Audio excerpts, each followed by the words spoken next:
জানিয়ে। কারণ Fridays for future আন্দোলনের উদ্দেশ্য হচ্ছে জলবায়ু সুবিচার।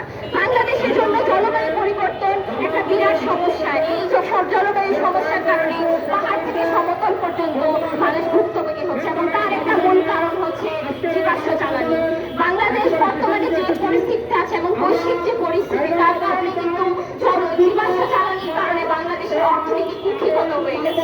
এই জীবাশ্ম জ্বালানির কারণে বাংলাদেশের সাধারণ মানুষজন কষ্ট পাচ্ছে, দূষণ বাড়ছে, মানবাধিকার লঙ্ঘন বাড়ছে, তেমনি কিন্তু আমাদের বায়ু দূষিত হচ্ছে। আমরা চাই না আর কোথাও বিশ্বের কোথাও তেল গ্যাস কয়লা পোড়ানো হোক, কারণ আমরা শেষ পর্যন্ত কয়লা খেতে পারবো না, আমরা তেল পান করতে পারবো না, আমরা এলএনজি নিয়ে নিঃশ্বাস নিতে পারবো না। আমাদের কিন্তু বিশুদ্ধ পানির দরকার।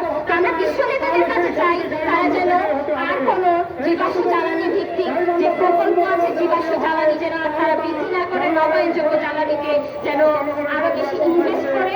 এবং আমরা এটাও চাই বাংলাদেশ সরকার যেন এলএনজি থেকে বের হয়ে আসে, কয়লা থেকে বের হয়ে আসে, এবং 10,000 মেগাওয়াটের যে প্রতিশ্রুতি আমাদেরকে বর্তমান নির্বাচিত সরকার দিয়েছে সেটা যেন তারা বাস্তবায়ন করে, এবং বাংলাদেশের জনগণকে জীবাশ্ম জ্বালানির যে কুক্ষিগতকরণ আছে, বৈশ্বিক যে শোষণ আছে জীবাশ্ম জ্বালানি, সেটা থেকে মুক্ত করতে হবে। এবং তরুণরা আমরা আজকে দাঁড়িয়েছি তার